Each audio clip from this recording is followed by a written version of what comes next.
GTO का सबसे important task group discussion. SSB में लेटेस्ट ट्रेंड क्या चल रहा है, किन टॉपिक्स पर बार बार जीडी करवाए जा रहे हैं। प्यारे दोस्तों, आज के वीडियो में आपको वही सारे टॉपिक्स में बताने वाला हूं। टोटल 20 टॉपिक्स आपको बताऊंगा। अगर आपने टोटल 20 टॉपिक्स कर लिए, डेफिनेटली आपका जीटीओ बहुत ही शानदार शुरुआत होगा। और जब किसी चीज की शुरुआत बहुत अच्छी होती है तो अंत तो सिर्फ रिकमेंडेशन में होगा। आप सभी को मेरा जय हिंद। आइए शुरुआत करते हैं आज के वीडियो की। सबसे पहला टॉपिक है जो कि SSB Allahabad women entry NDA में पूछा गया था। First topic, which sector should India focus more on in the upcoming years. आने वाले सालों में इंडिया को किस सेक्टर पर ज्यादा फोकस करना चाहिए। हमारे इकोनॉमी के sectors, primary sector, secondary sector या फिर टर्सरी सेक्टर। यानी कि हमें मैन्युफैक्चरिंग पर फोकस करना है, हमें एग्रीकल्चर पर फोकस करना है या फिर हमें सर्विस इंडस्ट्री पर फोकस करना है। तो primary, tertiary and secondary sectors में से किस सेक्टर को आप चुनेंगे। टॉपिक नंबर 2 है मेरे प्यारे बच्चों, this is which of the following helps more in India's development. India के डेवलपमेंट में ज्यादा मदद कौन करता है, क्या सेक्टर करता है। Education, health resources, agriculture. आपको इस पर भी अपना एक बढ़िया सा नॉलेज बेस तैयार करके जाना है कि इंडिया को अगर डेवलप होना है, इंडिया को अगर डेवलप्ड नेशंस की कैटेगरी में जाना है तो हमें किस पर फोकस करना चाहिए। Education, health resources and agriculture. Next is what are the reasons for the decreasing role of UN. UN का रोल कम होते जा रहा है। हमने देखा कोविड के दौरान यूएन के ऊपर काफी सारे आरोप भी लगे।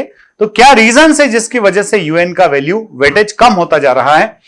राइजिंग ऑफ अदर ग्रुपिंग्स, बहुत ज्यादा ग्रुप्स बन रहे हैं दुनिया में। इंक्रीजिंग कॉन्फ्लिक्ट इश्यूज, बहुत ज्यादा कॉन्फ्लिक्ट्स हो रहे हैं डिफरेंट कंट्रीज के बीच में।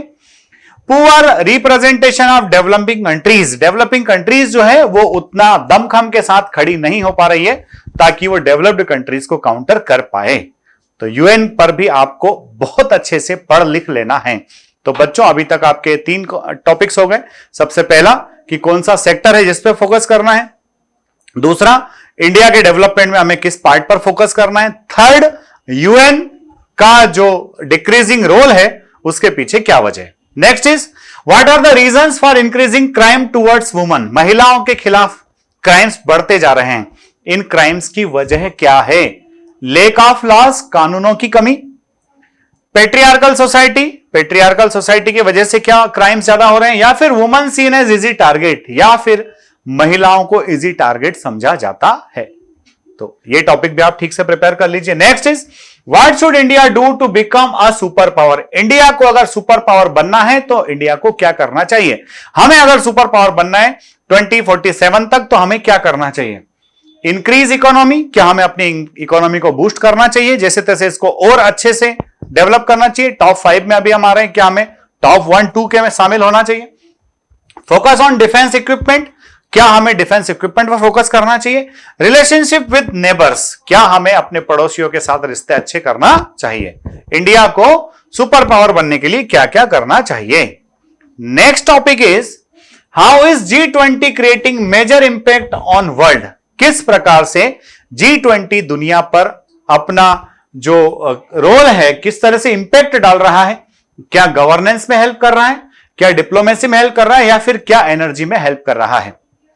वैसे बात तो इस बात पर भी छिड़ी हुई है कि अब जब G7 बन गया है तो क्या G20 की कोई अहमियत बची हुई है, और अगर G20 की अहमियत है तो इसके क्या मायने हैं।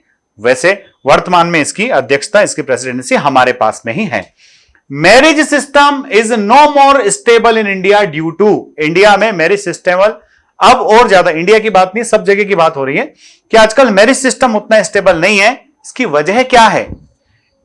इंडिपेंडेंस ऑफ वुमेन, महिलाओं का इंडिपेंडेंट ज्यादा उनको लिबर्टी मिल रहा है इसलिए। पेट्रियार्कल सोसाइटी या फिर फैमिली सिस्टम, यानी कि फीमेल सेंट्रिक टॉपिक है, आपको फोकस करके इस पर नजर डालना है। एसएसबी जालंधर 5 जून 2023 का टॉपिक है बच्चा। Rising instability in neighbourhood countries is due to. आजकल पड़ोसी देशों में रिश्ते उतने स्टेबल नहीं हैं, इसकी वजह क्या है। Political instability, religious fundamentalism, economic issues. आप देखते हो कि म्यांमार में बड़ी गड़बड़ चल रही है, पाकिस्तान में बड़ी गड़बड़ चल रही है, कभी कभी बांग्लादेश के उधर से भी थोड़ी सी गलत खबरें आती हैं। तो इन सब की वजह क्या है। पॉलिटिकल इंस्टेबिलिटी, रिलीजियस फंडामेंटलिज्म या फिर इकोनॉमिक इश्यूज। आइए देखते हैं नेक्स्ट टॉपिक बच्चा, what is affecting India space in becoming super power. India super power बनने जा रहा है, हमारे पेस को कौन इफेक्ट कर रहा है? ये टॉपिक दो अलग अलग एसएस बोर्ड में पूछा जा चुका है। इंक्रीजिंग क्राइम्स, हमारे यहां क्राइम्स बढ़ रहे हैं। डिग्रेडिंग मॉरल वैल्यूज, हमारे यहां मॉरल वैल्यूज की कमी आ रही है, या फिर सोशल मीडिया इसके पीछे वजह है। क्या वो चीज है जो हमारे आगे बढ़ने के रास्ते में व्यवधान बनी हुई है? और अगला है बच्चों, आज के वीडियो में सिर्फ 10 टॉपिक्स ही बता रहा हूं, कल एक और वीडियो लेकर के आऊंगा, उसमें 10 टॉपिक्स फिर से बताऊंगा। आप इन दोनों वीडियोस को अच्छे से देखिए, नोट कर लीजिए, साथ ही साथ इन टॉपिक्स को ठीक से पढ़ना स्टार्ट कर दिए। निश्चित तौर पर यही टॉपिक्स होंगे जो आपकी नैया पार लगाएंगे। लास्ट टॉपिक है, what is the main cause of Ukraine being able to oppose Russia despite being a small country. बहुत छोटा सा देश होने के बावजूद भी यूक्रेन ने रशिया को इतने लंबे वार में घसीट लिया है, इसकी वजह क्या है? Number 1, due to west support. Ukraine ऐसा वेस्ट के सपोर्ट की वजह से कर पा रहा है। Due to good leadership, Ukraine की लीडरशिप अच्छी है। या फिर रशियास बैड प्लानिंग, रशिया की प्लानिंग में कहीं ना कहीं कोई गड़बड़ है। तो मेरे प्यारे बच्चों, ये थे जीडी के वो मोस्ट इंपॉर्टेंट टॉपिक्स जो रिसेंटली डिफरेंट एसएसबीज में पूछे गए हैं। आपको इन्हीं टॉपिक्स के आसपास अपने आप को प्रिपेयर करना है। डेफिनेटली आपको यहां से बहुत मदद होने वाली है। अगला वीडियो आपको कल मिलेगा जिसमें इसी तरह की और 10 टॉपिक्स होंगे। कल नए वीडियो में फिर से मिलते हैं। जय हिंद, जय भारत, इंकलाब जिंदाबाद, भारत माता की